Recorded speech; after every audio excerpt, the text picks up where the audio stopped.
মহা সুখবর, মহা আনন্দের সংবাদ। ইরান অবশেষে একের পর এক আমেরিকার খেল খতম করে দিয়েছে।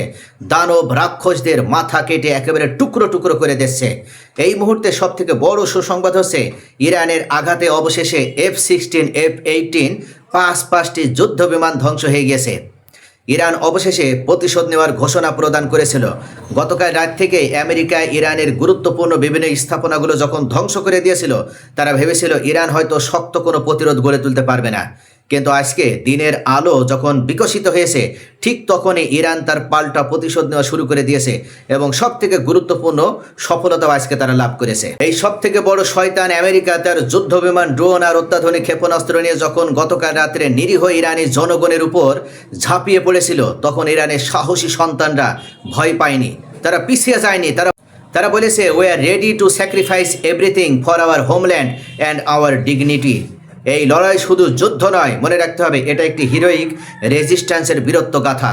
Islamic revolutionary guard corps IRGC এর বীর যোদ্ধারা দেখিয়ে দিয়েছে ইমানের শক্তির সামনে কোনো সুপার পাওয়ার টিকে থাকতে পারে না, এবং সেটাই তারা আজকে একের পর এক প্রমাণও দিয়ে দিয়েছে। আজকে ইরানের সব থেকে বড় ধ্বংসাত্মক যে প্রতিশোধ, সেটা যেন বজ্রপাত হয়ে নেমে এসেছে জর্ডানের এই বিমান ঘাঁটিতে। ইরানের হাতে আমেরিকার সাম্রাজ্য কেঁপে উঠেছে। জর্ডানের আল আজরাক মুওয়াফাক সাল্টি এয়ারবেস, যেটা মধ্যপ্রাচ্য যুক্তরাষ্ট্রের অন্যতম গুরুত্বপূর্ণ ফরওয়ার্ড অপারেটিং বেস। খাইবার শেখান অত্যাধুনিক প্রযুক্তি সম্পন্ন এই ব্যালিস্টিক মিসাইল এবং আত্মঘাতী কামিকাজে ড্রোনের ঝড়ে পুরো ঘাঁটি ধ্বংসস্তূপে পরিণত করে দেওয়া হয়েছে। অসংখ্য F-16 F-18 ফাইটার জেট, বিশাল হ্যাঙ্গার, জ্বালানি স্টোরেজ এবং ওয়েস্টার্ন কমান্ড অ্যান্ড কন্ট্রোল সেন্টারও সম্পূর্ণভাবে মাটির সাথে মিশিয়ে দেওয়া হয়েছে। ইরানি ক্ষেপণাস্ত্রের আঘাতে শয়তানের আকাশ শক্তির এক বড় অংশ চিরতরে স্তব্ধ হয়ে গিয়েছে। এটি ছিল একটা পারফেক্ট রিটালিয়েশন। কাতারের বিখ্যাত আল উদেদ এয়ারবেজও আমেরিকার সবচেয়ে বড় এবং স্ট্র্যাটেজিক যে ঘাঁটিটা রয়েছে, সেখানেও ইরান আক্রমণ করেছে। ইরানের ব্যালিস্টিক মিসাইল, সেখানকার লং রেঞ্জ রাডার সিস্টেম, এমনকি স্ট্র্যাটেজিক রিফুয়েলিং এয়ারক্রাফট এবং জেট মেইনটেন্যান্স সেন্টারও ধ্বংস করে দিয়েছে। কমান্ড সেন্টার মারাত্মকভাবে ক্ষতিগ্রস্ত হয়েছে। প্রথমবারের মতো এই ঘাঁটিতে ইরানের আঘাত এতটা গভীর হয়েছে। বাহরাইনের US ফ্লিট, কুয়েতের আলী আল সালেম এয়ারবেস এবং অন্যান্য ঘাঁটিতেও একযোগে আক্রমণ চালানো হয়েছে ইরানের সাহসী যোদ্ধাদের পক্ষ থেকে। ইরান ধ্বংস করে দিয়েছে নৌবহরের সাপোর্ট সিস্টেম, রাডার নেটওয়ার্ক এবং লজিস্টিক লাইনও। ওমানের সালামে রক্স এবং ঘানাম রেজিয়নে US নেভাল এবং এয়ার কন্ট্রোল রাডার্সও ইরানের আঘাতে ধ্বংস হয়ে গিয়েছে। এই অভিযানগুলো ছিল অপারেশন শাইক বজ্রপাতের মতো দ্রুত ও বিধ্বংসী। ইরান দেখিয়ে দিয়েছে যে তার ক্ষেপণাস্ত্রের নাগাল পুরো অঞ্চল জুড়ে। আর এই কারণে ইরান আলটিমেটাম দিয়েছিল যে এখনও সময় আছে, তোমরা ইরানের হাত থেকে রক্ষা পেতে চাইলে মধ্যপ্রাচ্য ছেড়ে চলে যাও। শয়তান যতই হুমকি দিক, ইরানের যোদ্ধারা তাদের মাতৃভূমির জন্য আলটিমেট স্যাক্রিফাইস দিতে প্রস্তুত, সেটারই প্রমাণ দিল। শয়তানে আমেরিকার নৃশংসতাও থেমে নেই। ইরানের ক্ষতি তারা একের পর এক করে যাচ্ছে। ডোনাল্ড ট্রাম্পের সরাসরি নির্দেশে আমেরিকা বারবার ইরানের উপর বারবারিক অ্যাটাক চালিয়েছে এবং গতকাল রাত্রে তারা কিয়ামত নামিয়ে দিয়েছে ইরানের উপরে। বিশেষ করে বন্দর আব্বাস সহ দক্ষিণাঞ্চলের বিভিন্ন শহর আহবাজ, কেশম, বুশেহর, সিরিক, দাসতি এবং হরমুজগান প্রদেশে রাতভর বিমান ও ড্রোন হামলায় বিদ্যুৎ স্থাপনা, রেল স্টেশন, সেতু এবং বেসামরিক অবকাঠামো মারাত্মকভাবে ক্ষতিগ্রস্ত হয়েছে। অন্তত এই হামলায় ইরানের 7 জন শহীদ হয়েছেন এবং 9 জন আহত হয়েছে। অনেক জায়গায় বিদ্যুৎ বিচ্ছন্ন হয়ে গেছে। সাধারণ মানুষের জীবনযাত্রাও বিপর্যস্ত হয়ে পড়েছে। উপকূলীয় রাডার, নজরদারি কেন্দ্র, আকাশ প্রতিরক্ষা ব্যবস্থা এবং সামরিক লজিস্টিক্স লাইনও লক্ষ্য করে নির্মম হামলা চালানো হয়েছে। হরমুজ প্রণালীর কাছে মাছ ধরার নৌকা ও ছোট বন্দরও ক্ষতিগ্রস্ত করা হয়েছে। ইরানের দক্ষিণাঞ্চলে শান্তিপূর্ণ জনপদে আগুন জ্বালিয়ে দিয়েছে এই আমেরিকার শয়তান বাহিনী। তবু ইরানের জনগণ অটল। তারা প্রতিটি শহীদের রক্ত নতুন করে সাহস পেয়েছে। রাস্তায় নেমে এসেছে লাখো মানুষ। ডেথ টু আমেরিকা স্লোগানে আকাশ বাতাস তারা প্রকম্পিত করে তুলেছে। যে আমেরিকা এবং ইসরায়েল তারা ইরানের রেজিম ব্যবস্থার পতন ঘটানোর কথা বলে আক্রমণ শুরু করেছিল, অবশেষে ইরানের জনগণ তারা দেখিয়ে দিয়েছে তারা এই রেজিম ব্যবস্থার প্রতি কতটা আস্থাশীল এবং কতটা তারা শ্রদ্ধা করে, ভালোবাসে।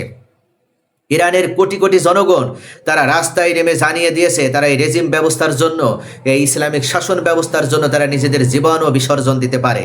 কিন্তু আমেরিকা মিথ্যাচার করে ইরানের উপরে যে অন্যায় যুদ্ধ ছাপিয়ে দিয়েছে, এই অন্যায় যুদ্ধে শেষ পর্যন্ত আমেরিকারই পতন হবে।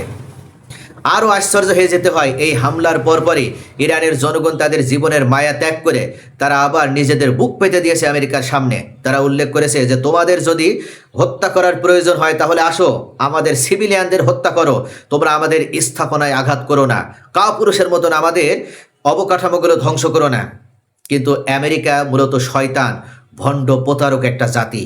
এই আমেরিকার একজনকেও বিশ্বাস করা যায় না, যেটা স্পিকার বাকের গালিবাফ স্পষ্ট করে জানিয়ে দিয়েছিলেন যে তোমরা সকলেই শয়তান, তোমাদের একজনকেও বিশ্বাস করা যায় না।